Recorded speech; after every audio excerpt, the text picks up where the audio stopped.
In Martin, tonight we're watching two major labor disputes. First, the families of more than 1 million students remain caught in the middle between the province and thousands of education workers. I feel relatively stressed out by the fact that I have 2 children who won't be in school. After 2 years of pandemic and lots of virtual school, we know that he's better off in person. Stress and uncertainty continues for families. Many schools remaining closed tomorrow as the Labor Board weighs whether the job action is legal. Plus, the strike is set for Go bus drivers after talks with Metrolinx break down ahead of a midnight deadline tonight. Indigenous leadership and history in climate action and in climate justice can be centered. We'll hear from an activist from Pays Plat First Nation in Ontario, one of the delegates off to Egypt for the UN's annual climate conference, his hopes and what he'll be watching for. This is CBC Late Night News.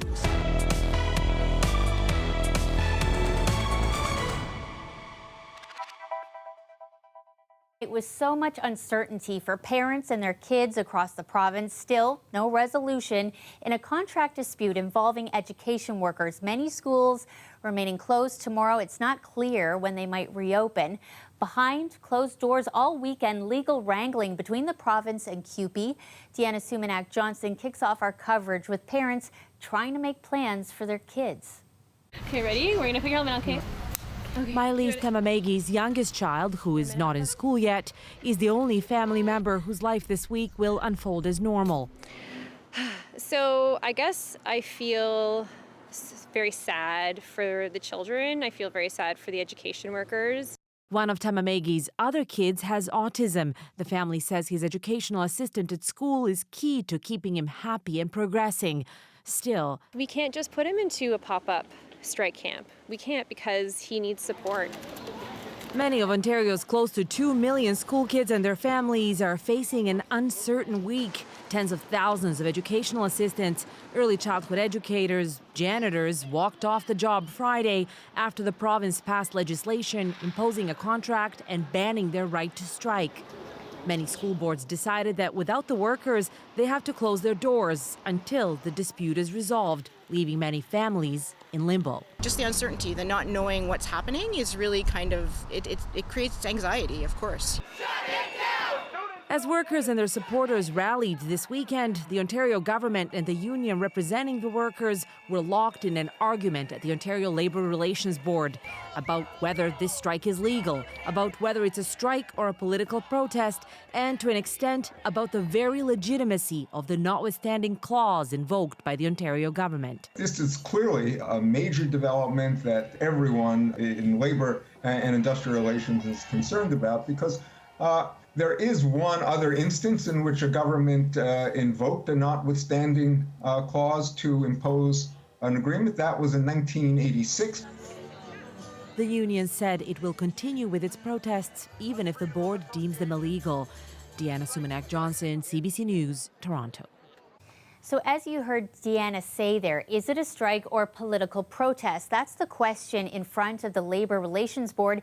It concluded a hearing earlier today after 3 days of complicated arguments from the province and CUPE. Lawyers for the government want a court order to force the workers back on the job, arguing it's an illegal strike. But CUPE says it's a protest and therefore not illegal. Earlier, CBC spoke with a labour and employment lawyer in Toronto to get his thoughts. There has been cases in which the government has passed back to work legislation. However, the novelty and uniqueness of this situation is that for the first time in Ontario, a government has passed this law under the notwithstanding clause. And what it has done, it has in effect imposed a 4-year agreement on these employees without giving them the right to arbitrate. Usually, in this kind of legislation, the right to strike is taken away. However, the right to arbitrate the working conditions is usually put in its stead. In this case, the government just took away the right to strike and imposed a collective agreement, which is unprecedented in Ontario and draconian from most people's perspectives. That was Paul Cavalluzzo. He is a labor and employment lawyer in Toronto. Now, tomorrow, CUPE's national president, along with national and provincial labor leaders, will be holding a press conference to talk about their fight against Bill 28 and the notwithstanding clause.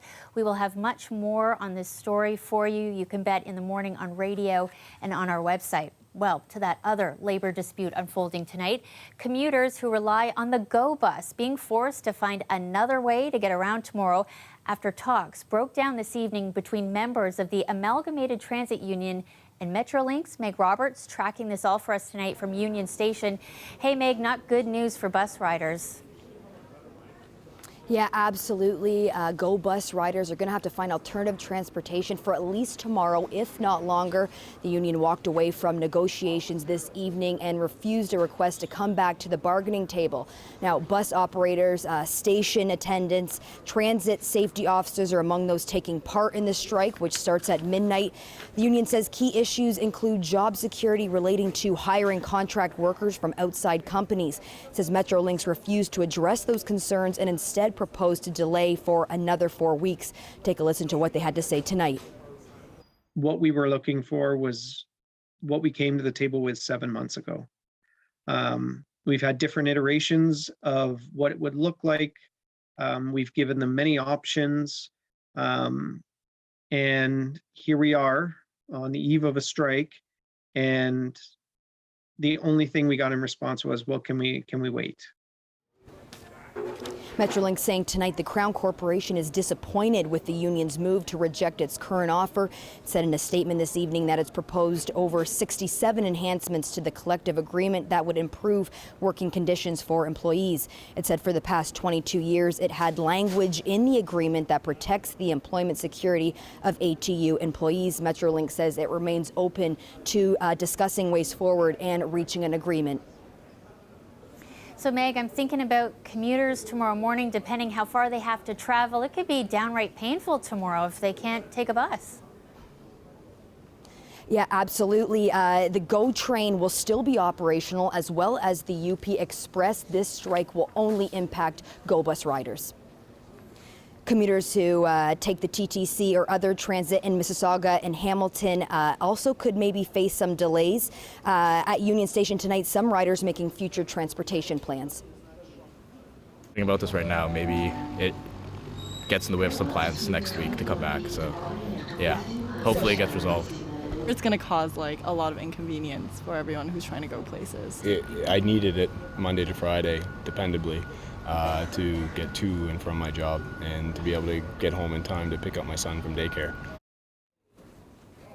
The move to vote in favor of a strike comes after CUPE educational workers walked off the job Friday. The union representing GO bus riders says that both unions have been constrained by Bill 124, which caps compensation increases at 1%. Shannon. Thanks, Meg. She's reporting for us tonight from Union Station, talking to commuters. And just a note, the union is planning a press conference tomorrow at 9 a.m. And again, we'll be tracking that all for you here on CBC. In other news tonight, migrant workers and advocates are calling on the provincial government to take action. This past summer, the Human Rights Tribunal of Ontario found the OPP racially targeted dozens of migrant farm workers while investigating a sexual assault case back in 2013, forcing the workers to hand over DNA samples. Now, as Talia Ricci reports, they want those samples destroyed. All of us here, we go out there and do our best. Junior says he still remembers how he felt when he was questioned and swabbed for DNA by officers in 2013. Shaken up and powerless. CBC Toronto agreed to only use his first name because he fears reprisals at work. There's nothing I could have done, nothing I could have said, because I had no connection with no legal clinics. No legal personnel was there to assist us in going through this whole ordeal. It was something out of a nightmare. According to the Human Rights Tribunal of Ontario, provincial police racially targeted 54 migrant farm workers during the hunt for a suspected rapist in 2013, forcing dozens of workers to hand over DNA samples despite obvious physical evidence that they didn't match the suspect's description. They had a description of who they were looking for. I am short. I don't fit a guy who is 6 feet. Destroy! Destroy! Destroy the DNA! He's one of dozens of people who rallied together Sunday calling on the provincial government to destroy that DNA evidence, among other demands to help protect migrant workers. We're here also to look at this as part of the structural problem of the temporary foreign worker program. We're saying that workers should be coming to Canada with permanent status upon arrival. Workers should not be living and employed at the mercy of their employer through a tied work permit. Shane Martinez, a Toronto-based human rights lawyer, has been representing the workers in the case. Early in the coming year, we're going to be back at the Human Rights Tribunal of Ontario for something that's called a systemic remedies hearing, and we're going to be asking the tribunal to make an order that the Ministry of the Solicitor General is required to destroy the DNA samples. In a statement, the Ministry of the Solicitor General says it continues to review the recent Human Rights Tribunal of Ontario decision, adding it can't provide further comment as there is an active lawsuit regarding the matter. Talia Ricci, CBC News, Toronto. A familiar face in provincial politics is taking a run in a federal by-election in Mississauga Lakeshore. Former Provincial Minister of Finance Charles Sousa announcing he's going to run as the Liberal candidate. Police officer Ron Chinzer is running for the Conservatives. The by-election is set for December 12th. Meantime, the Minister of Northern Development taking in the Royal Agriculture Winter Fair in Toronto, announcing more than $6 million in funding for a number of agri-food projects in Northern Ontario. We continue to invest in tile drainage, which is absolutely necessary for arable farmland in Northern Ontario, and the kinds of things in the supply chain Northern Ontario farming operations need. Barns, the most modern tractor capacity, and grain elevators. We're building a future in Northern Ontario on the agriculture front that we intend to make world-class.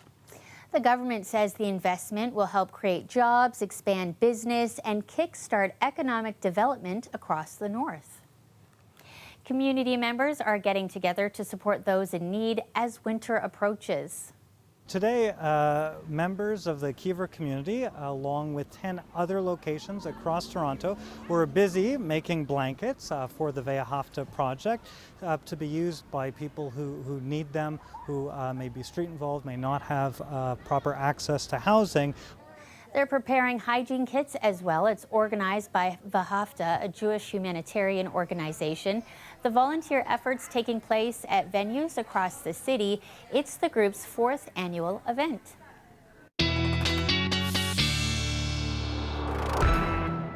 Sophia is here after record beautiful weather yesterday. It was still very nice today. Yeah, we were still 5 degrees above seasonal today. The slippery slide is starting, but man, what a weekend to be out and about.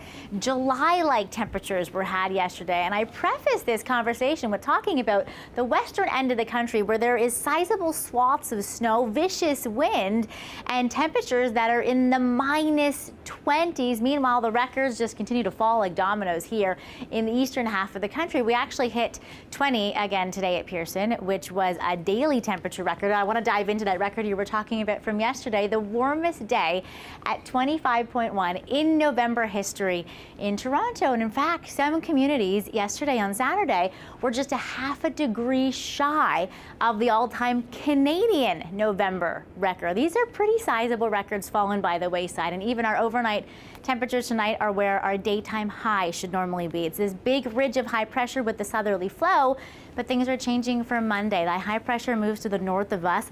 Clockwise flow around, it means we'll be getting winds from the north. It'll be clear but breezy on Monday. Our temperatures go down by a few degrees, and then unfortunately back down to seasonal on Tuesday. Plenty of sunshine though, but coming up in the long range, I'll tell you about how you might want to stay up late Tuesday night for the big lunar eclipse, even though we'll be a little bit chillier.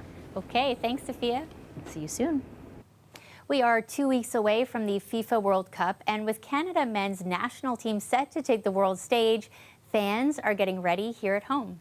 I think it's really important just because, this is a historical time. This is the first time the men's national team has been in the World Cup in 36 years. So we really want to bring everyone together and, build that kind of support at the grassroots level.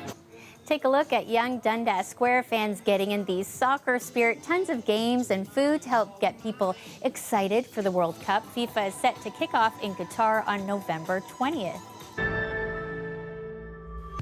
Welcome back. More than 120 world leaders are meeting in Egypt for talks on tackling climate change with hopes of forging new action to achieve international goals and limit global warming. We must be clear. As challenging as our current moment is, inaction is myopic and can only defer climate catastrophe. The agenda now includes talks on compensation for developing countries hit hard by climate change. About 30,000 people expected to attend the two-week conference known as COP27. The past year has seen some extreme weather regularly linked to climate change. Well, among the delegates heading to Egypt is climate activist Clifford Musquash. He's Anishinaabe from Pays Plat First Nation in Ontario. He's also doing a Master's of Public Health at Lakehead University. He spoke to CBC from Thunder Bay. Well, I'm part of a delegation from Kairos and For the Love of Creation. So those are ecumenical organizations that have a social justice and ecological justice focus. I'm part of a delegation of Indigenous women, youth, other individuals who will bring the voices of Indigenous people from our nations to COP27 to highlight both the work that's being done by global Indigenous people, particularly Indigenous people in the global South, and to speak to ways that we can indigenize and decolonize our climate action and our approach to climate justice. I think that it's important to remember that Indigenous people all over the world, and I can speak to the experience in Canada or Turtle Island, we've always been environmental stewards. We've always cared for and occupied the land in ways that supported our livelihoods, but in ways that were sustainable and left enough for the generations to come after us. So I think that's important to remember as well. First Nations people in Canada have been dispossessed of their land, but we still have a vested interest in that land and what's happening with that land. I'm hoping that, for myself at least, that Indigenous leadership and history in climate action and in climate justice can be centered. Indigenous people globally still have vested interest in our traditional territories. For First Nations people in Canada, many of us understand ourselves as being extensions of the earth. We're very physically and spiritually connected to the land.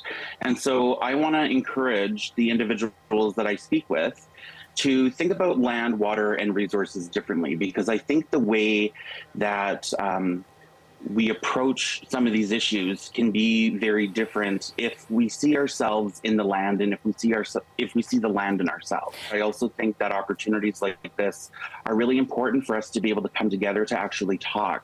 Anishinaabe people, Indigenous people from Turtle Island, we're relational people.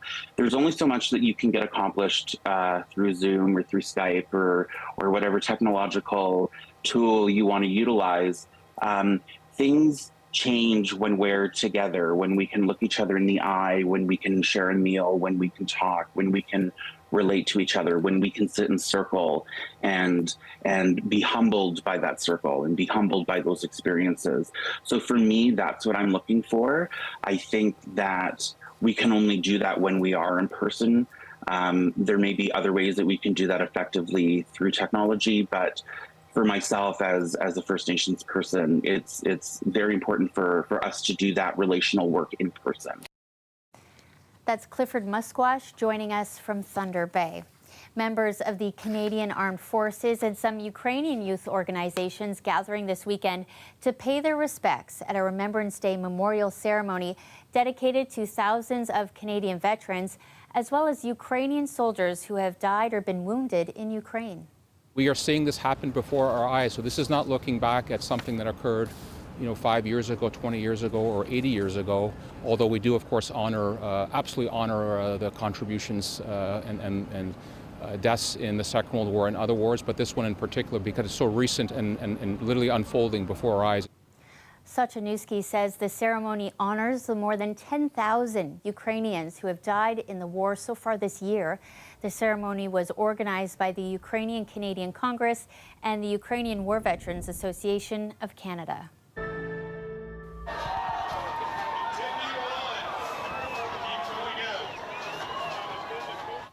Dozens of very brave people taking the plunge into Lake Ontario today. They spent 2 minutes in the cold water. Organizers say it helps reduce stress and boost immune response.